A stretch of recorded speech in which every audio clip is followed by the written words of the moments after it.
Hello, my name is Vasilii Mosin, and I'm an industrial PhD student affiliated with Volvo Cars, Chalmers University, and University of Gothenburg. I present the paper called Applicability of Machine Learning Architectural Patterns in Vehicle Architecture, a case study.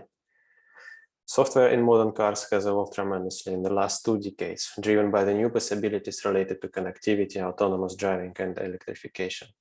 For instance, during these years, Volvo Cars has developed the software for such new features as car updates over the air, emergency braking city safety function, and electrical battery traction system.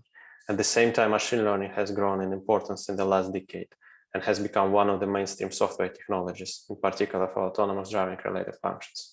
A future Volvo Cars highway pilot functionality is one of the examples where machine learning software will play a key role. These trends brings up new possibilities of using machine learning in modern cars and the possibility of using new architectural patterns and styles for the design of the systems with machine learning components. In order to understand how this is done in practice, we conducted a case study of the modern software architecture in a car line that is intended for the market in the near future. So in our study, we set off to investigate the following research question. How applicable are the architectural patterns for machine learning in vehicle software architecture in practice? Some of the patterns are more applicable than the others in the automotive context, and we want to know the current state of this in the industry. To answer the research question, we conduct a case study assessing the adaptation of machine learning architectural patterns to the automotive software. We focus on architectural patterns for machine learning application systems and software from a recent systematic literature review paper, which identifies 12 architectural patterns that are practically used and published in the literature. For data collection, we have organized a workshop with 11 architects from Volvo Cars company. We additionally studied the software design database to understand how the patterns were represented in practice. During the workshop, we've asked the architects to rate the pattern's applicability in vehicle software architecture. In this context, we operationalize the applicability as a degree to which the pattern is either applied, applicable but not yet applied, considered to be applied, or not applicable at all. We use the following patterns applicability rating scale from 1 to 5, where 1 means that the pattern is not applicable and 5 means that the pattern is already implemented.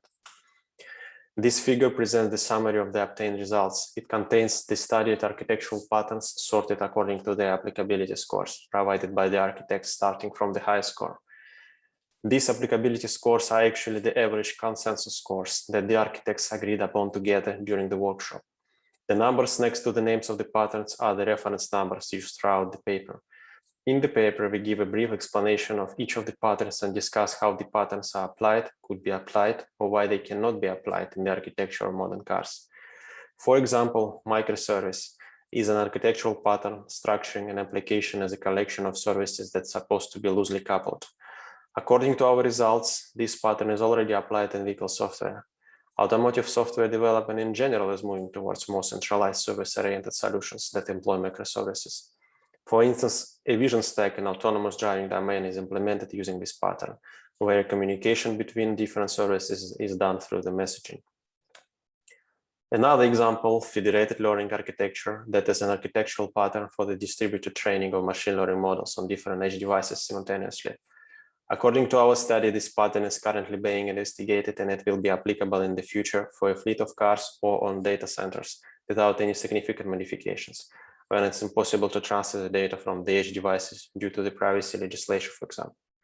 The potential application of this pattern could be the training of machine learning models directly on vehicle computing nodes and sending the weights of the models to the aggregation server.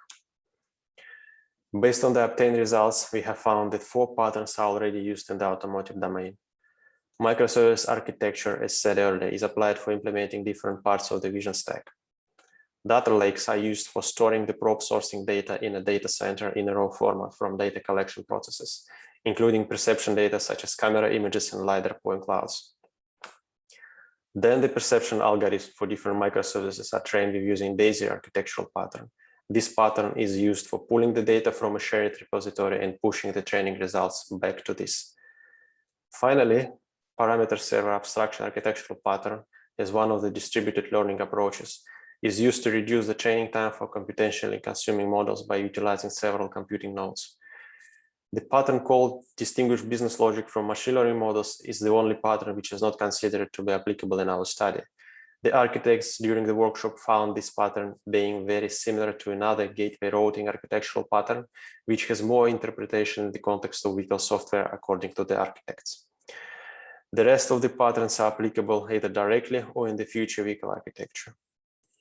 During this study, we have also observed that the description of the studied patterns are not well suited for the use in the automotive domain.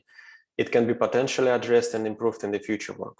There are many important aspects to consider when describing the usage of machine learning in a car, such as data preprocessing, model selection and training, parameter tuning, probability nature of the algorithm, and so on. Therefore, in our future work, we are aiming at bringing these aspects to vehicle software architecture based on the needs of machine learning components. Thank you very much for your attention.